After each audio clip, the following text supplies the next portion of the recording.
Pepsin enzyme protein के पाचन में सहायक होता है। अंडा, दूध, मशरूम, सोयाबीन, दाल, इन सभी से आपको प्रोटीन प्राप्त होती है। इस प्रोटीन को जो पेप्सिन एंजाइम होता है वो पेप्टोन से पेप्टाइड में कन्वर्ट करता है। यहाँ पर प्रोटीन का पूर्ण पाचन होता है। उसके बाद में खाना आगे जाता है छोटी आंत पे। छोटी आंत से कौन जुड़ा होता है? पेंक्रियाज जुड़ा होता है, जो पेंक्रियाटिक जूस का निर्माण करता है। इसी पेंक्रियाटिक जूस में एक एंजाइम पाया जाता है ट्रिप्सिन, और ये ट्रिप्सिन एंजाइम क्या करता है? इस पेप्टोन से पेप्टाइड को एमिनो एसिड में कन्वर्ट करता है, जो कि प्रोटीन की सबसे छोटी इकाई होती है। इसके बाद में प्रोटीन का पाचन नहीं होता है, इसका अवशोषण होता है, और ये ब्लड की सहायता से हमारी कोशिकाओं के पास पहुंचता है। जिस रूप में पहुंचता है उसे ग्लूकोज कहा जाता है। ग्लूकोज के रूप में हमारी कोशिकाओं के पास पहुंचता है। इस ग्लूकोज को ऑक्सीजन की उपस्थिति में तोड़ा जाता है, कार्बन डाइऑक्साइड, जल और ऊर्जा का निर्माण किया जाता है।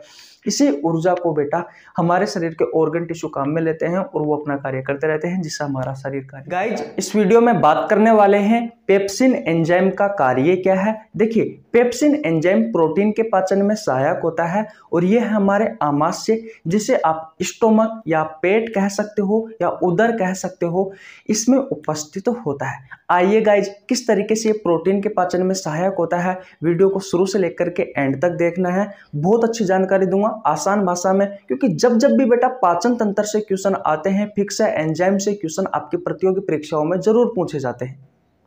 तो भैया, इन एंजाइमों को आसान भाषा में समझने के लिए जिस तरीके से मैं आपको याद करवाता हूं, उस तरीके से याद करोगे तो जिंदगी भर नहीं भूलोगे आप, और आपकी एग्जाम में 100 में से 100% उस क्वेश्चन को सही करके आओगे।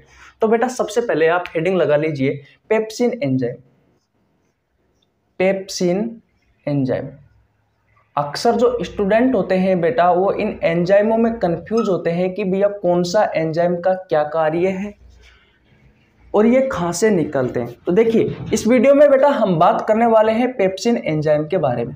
तो सबसे पहले आपको ये याद रखना है कि भैया ये उपस्थित कहाँ होता है। तो देखिए, जो आपका स्टोमक होता है, जो आपका स्टोमक होता है, स्टोमक को कहा जाता है बेटा आमाशय हिंदी में, जिसे आप आम भाषा में पेट भी कहते हो, या फिर गाइज इसे कहा जाता है उदर।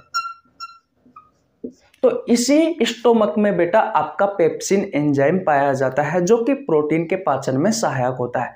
अब स्टोमक में भी कहाँ पाया जाता है? तो आप देखते हो, जो स्टोमक होता है, आपका जो पेट होता है, उसमें अंदर की तरफ बेटा एक परत होती है, और उस परत को ही क्या कहा जाता है बेटा? गैस्ट्रिक ग्लैंड कहा जाता है। मैंने कहा कि आपके पेट के अंदर उत्तकों की बनी एक परत होती है, उत्तकों की बनी एक परत होती है, और बेटा उस उत्तकों की बनी परत को क्या कहा जाता है? उसे कहा जाता है बेटा गैस्ट्रिक ग्लैंड। इसे हिंदी में कहा जाता है बेटा जठर ग्रंथि। क्या कहा जाता है भैया? हिंदी में जठर ग्रंथि कहा जाता है। क्या कहा जाता है? जठर ग्रंथि। और बेटा ये जो जठर ग्रंथि होती है, ये जो गैस्ट्रिक ग्लैंड है, ये भैया गैस्ट्रिक जूस का निर्माण करती है। किसका निर्माण करती है भैया? गैस्ट्रिक जूस का निर्माण करती है भैया, जठर रस का निर्माण करती है। और ये जठर रस किस किस से मिलकर के बना होता है? तो बेटा ये जठर रस 3 चीजों से मिलकर के बना होता है। नंबर 1 पर आता है HCl, हाइड्रोक्लोरिक अम्ल, ध्यान से सुनना बेटा।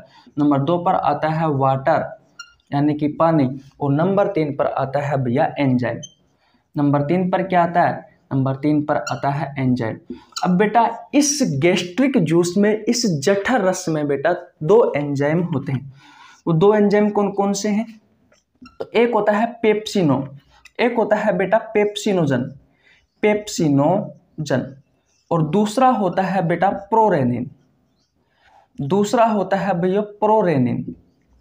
एक होता है पेप्सिनोजन एंजाइम, दूसरा होता है प्रोरेनिन एंजाइम।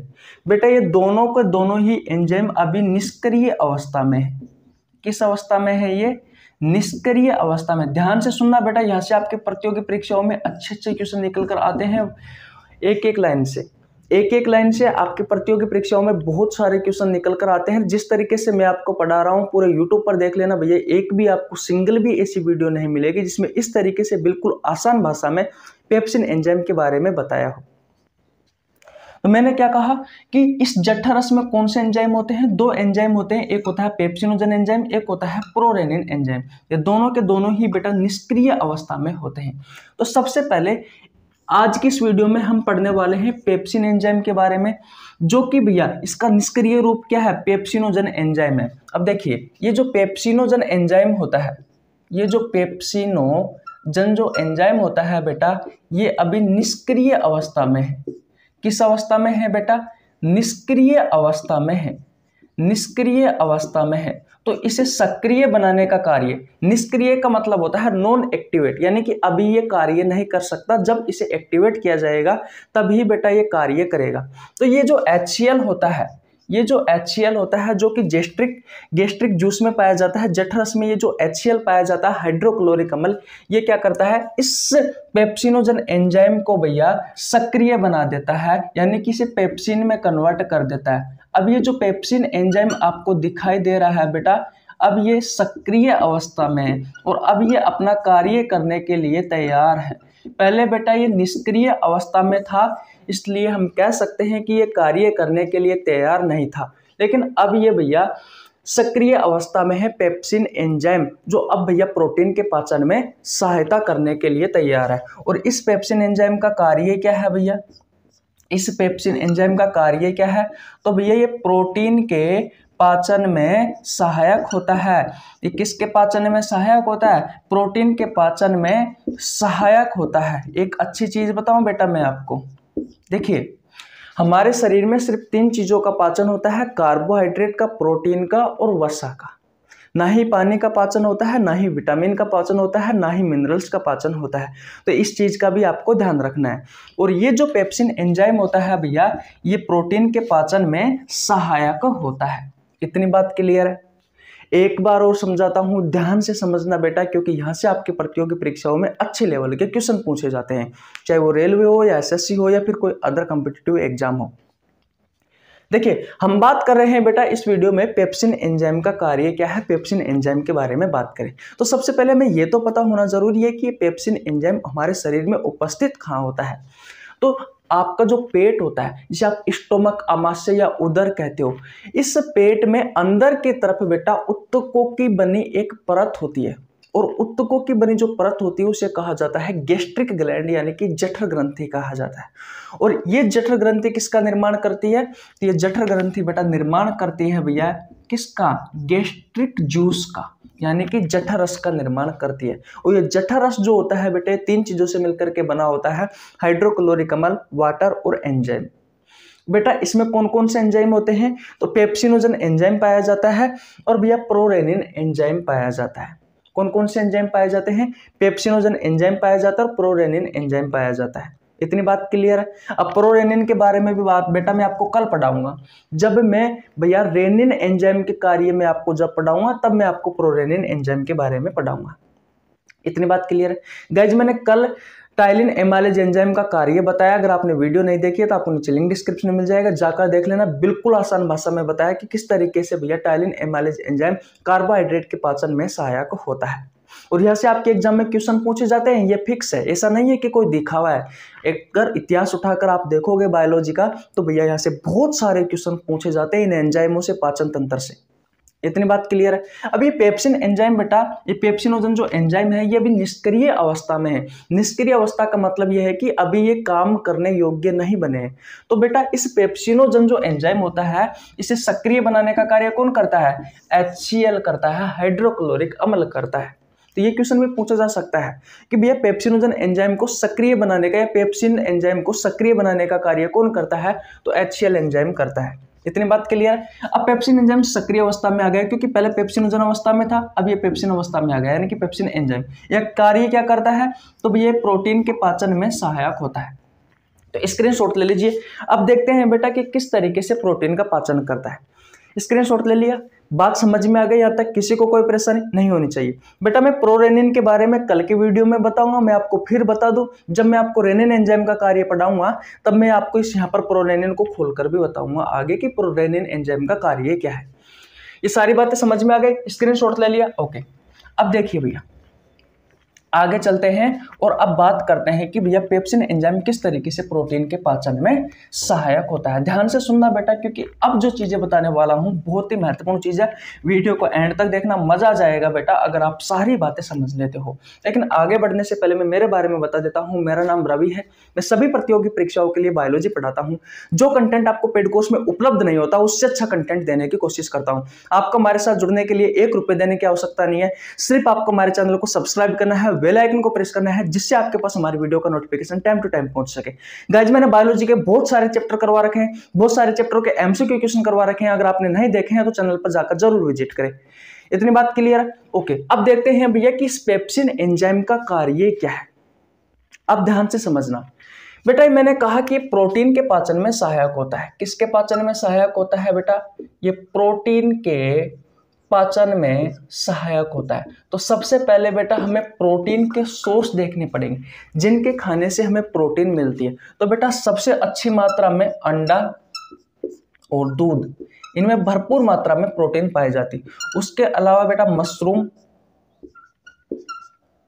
एक मिनट, उसके अलावा बेटा मशरूम और भैया सोयाबीन,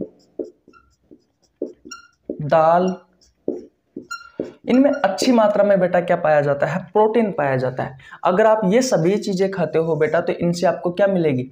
इनसे मिलेगी आपको बेटा प्रोटीन। और इस प्रोटीन को ये पेप्सिन जो एंजाइम होता है, ये पेप्सिन जो एंजाइम होता है, ये पेप्सिन जो एंजाइम होता है, ये पेप्सिन एंजाइम किस में कन्वर्ट करता है? ये करता है बेटा पेप्टोन्स, पेप्टोन्स या फिर पेप्टाइड में, या फिर पेप्टाइड्स में, पेप्टोन्स या पेप्टाइड्स में कन्वर्ट करता है बेटा कौन? ये पेप्सिन एंजाइम। देखिए सबसे पहले मैं आपको बता दूं कि पाचन क्या होता है। भोजन के बड़े बड़े अणुओं को छोटे छोटे अणुओं के रूप में तोड़ना ही, एक मिनट रुकना यार। देखिए भोजन के बड़े बड़े अणुओं को छोटे छोटे अणुओं में तोड़ना ही क्या कहलाता है? पाचन कहलाता है, डाइजेशन कहलाता है। तो यहाँ पर भैया हम क्या करें? हमने ये सब चीजें खाई, दूध खाया, अंडा खाया, मशरूम, सोयाबीन, दाल, इनसे हमें प्रोटीन प्राप्त हुई। तो प्रोटीन को भी तो तोड़ना है, क्योंकि हमारे शरीर में प्रोटीन का पाचन होता है, कार्बोहाइड्रेट का पाचन होता है, वसा का भी पाचन होता है। तो यहाँ पर हम प्रोटीन का पाचन करें तो प्रोटीन को ये जो पेप्सिन एंजाइम होता है, जो कि आपके कहाँ उपस्थित होता है? जो कि आपके पेट में उपस्थित होता है। पेट में कहाँ? गैस्ट्रिक जूस में, यानी कि जठररस में उपस्थित होता है।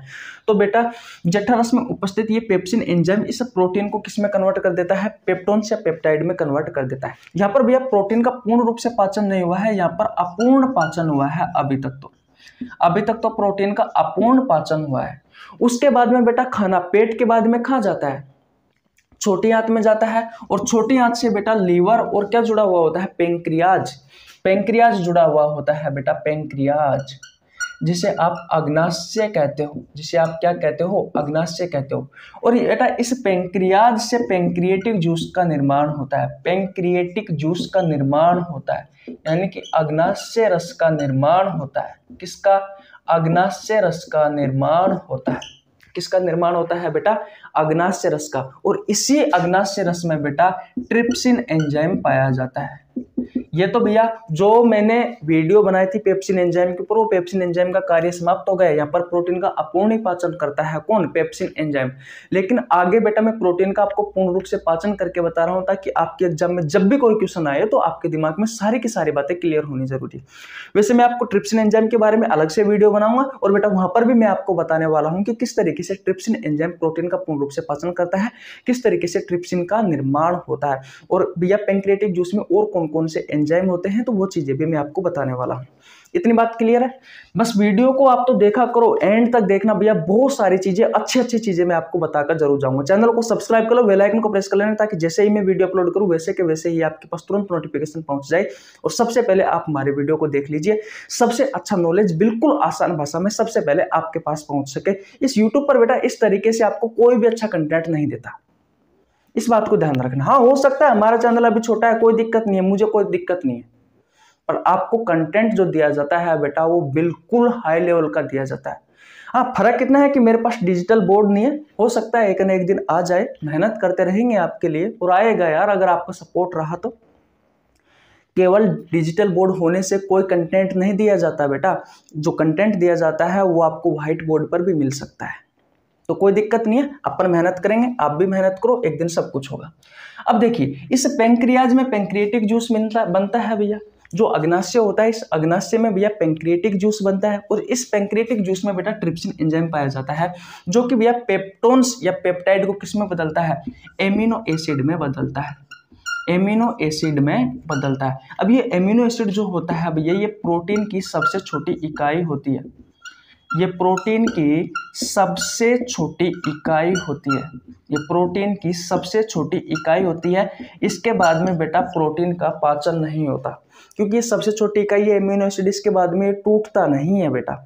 अब क्या होता है, ये जो एमिनो एसिड है ये प्रोटीन की सबसे छोटी इकाई है बेटा, ये हमारी कोशिकाओं के पास जब पहुंचेगा ब्लड की सहायता से तो किस अवस्था में पहुंचेगा, ग्लूकोज की अवस्था में पहुंचेगा, और फिर उस ग्लूकोज को ऑक्सीजन की उपस्थिति में तोड़ा जाता है। कोशिका श्वसन की प्रक्रिया आपने सुनी है, कोशिका श्वसन की प्रक्रिया क्या होती है, कोशिका में ग्लूकोज को तोड़कर ऊर्जा का निर्माण करना, तो वो प्रोसेस होती है कोशिका में माइटोकॉन्ड्रिया में। तो ग्लूकोज को ऑक्सीजन की उपस्थिति में तोड़ा जाता है, कार्बन डाइऑक्साइड जल और ऊर्जा का निर्माण किया जाता है, उस ऊर्जा को हमारे शरीर के ऑर्गन टिश्यू काम में लेते हैं और वो अपना कार्य करते रहते हैं, जिससे हमारा शरीर भी बेटा जब तक एनर्जी रहती है हमारे शरीर के ऑर्गन ऊतकों के पास, तब तक हमारा शरीर कार्य करता रहता है। इतनी बात क्लियर है। तो कुछ इस तरीके से बेटा प्रोटीन का पाचन होता है। अगर आपको और भी डिटेल में समझना है, अगर आपको और भी अच्छे से जानना है, एक एक चीज बिल्कुल क्लियर करनी है, बिल्कुल भी डाउट नहीं रहने देना, तो बेटा नीचे लिंक डिस्क्रिप्शन मिल जाएगा, मैंने पाचन तंत्र आपको बहुत अच्छे से पढ़ा रखा है, जाकर चेकआउट कर लीजिए। वैसे जो मेरा कार्य था आज के इस वीडियो में बताने का, पेप्सिन एंजाइम के बारे में मैं आपको बता चुका। बहुत सारी अभी तक तो वीडियो आने वाले हैं जिसमें आपको रेनिन एंजाइम के बारे में बताऊंगा, और भी देखा जाए तो ट्रिप्सिन एंजाइम के बारे में बताऊंगा, और भी बहुत सारे एंजाइम हैं बेटा जिनके बारे में आपको बताने वाला हूं, जैसे कि माल्टेज एंजाइम है, सुक्रेज एंजाइम है, और भी बहुत सारे एंजाइम है, लाइसोजाइम एंजाइम है। इन सभी के बारे में बेटा मैं आपको एक एक करके बताने वाला हूं। इतनी बात क्लियर है। तो आशा करता हूं बेटा ये सारी वीडियो आपको अच्छे से समझ में आ गई होगी। एक बार और बता देता हूं, पेप्सिन एंजाइम प्रोटीन के पाचन में सहायक होता है। अंडा, दूध, मशरूम, सोयाबीन, दाल, इन सभी से आपको प्रोटीन प्राप्त होती है। इस प्रोटीन को जो पेप्सिन एंजाइम होता है वो पेप्टोन्स या पेप्टाइड में कन्वर्ट करता है। यहाँ पर प्रोटीन का पूर्ण पाचन होता है। उसके बाद में खाना आगे जाता है छोटी आंत पे। छोटी आंत से कौन जुड़ा होता है, पेंक्रिया जुड़ा होता है, जो पेंक्रिएटिक जूस का निर्माण करता है। इसी पेंक्रिएटिक जूस में एक एंजाइम पाया जाता है ट्रिप्सिन, और ये ट्रिप्सिन एंजाइम क्या करता है, इस पेप्टोन्स या पेप्टाइड को एमिनो एसिड में कन्वर्ट करता है, जो कि प्रोटीन की सबसे छोटी इकाई होती है। इसके बाद में प्रोटीन का पाचन नहीं होता है, इसका अवशोषण होता है, और ये ब्लड की सहायता से हमारी कोशिकाओं के पास पहुंचता है। जिस रूप में पहुंचता है उसे ग्लूकोज कहा जाता है। ग्लूकोज के रूप में हमारी कोशिकाओं के पास पहुंचता है। इस ग्लूकोज को ऑक्सीजन की उपस्थिति में तोड़ा जाता है, कार्बन डाइऑक्साइड जल और ऊर्जा का निर्माण किया जाता है। इसी ऊर्जा को बेटा हमारे शरीर के ऑर्गन टिश्यू काम में लेते हैं और वो अपना कार्य करते रहते हैं, जिससे हमारा शरीर कार्य करता रहता है। इतनी बात क्लियर है। तो आशा करता हूं बेटा ये सारी कहानी समझ में आ गई होगी। स्क्रीनशॉट ले लीजिए। तो अब बताइए कैसी लगी आपको वीडियो। अगर वीडियो अच्छी लगी हो तो वीडियो को लाइक कर दीजिए, आपके छोटे भाई के लिए प्यारा सा कमेंट कर दीजिए, चैनल पर नया तो चैनल को सब्सक्राइब कर लेना, बेल आइकन को प्रेस कर लेना, जिससे आपके पास हमारी वीडियो का नोटिफिकेशन टाइम टू टाइम पहुंच सके। मिलते हैं गाइस नेक्स्ट वीडियो में, तब तक के लिए जय हिंद, जय भारत, राम राम।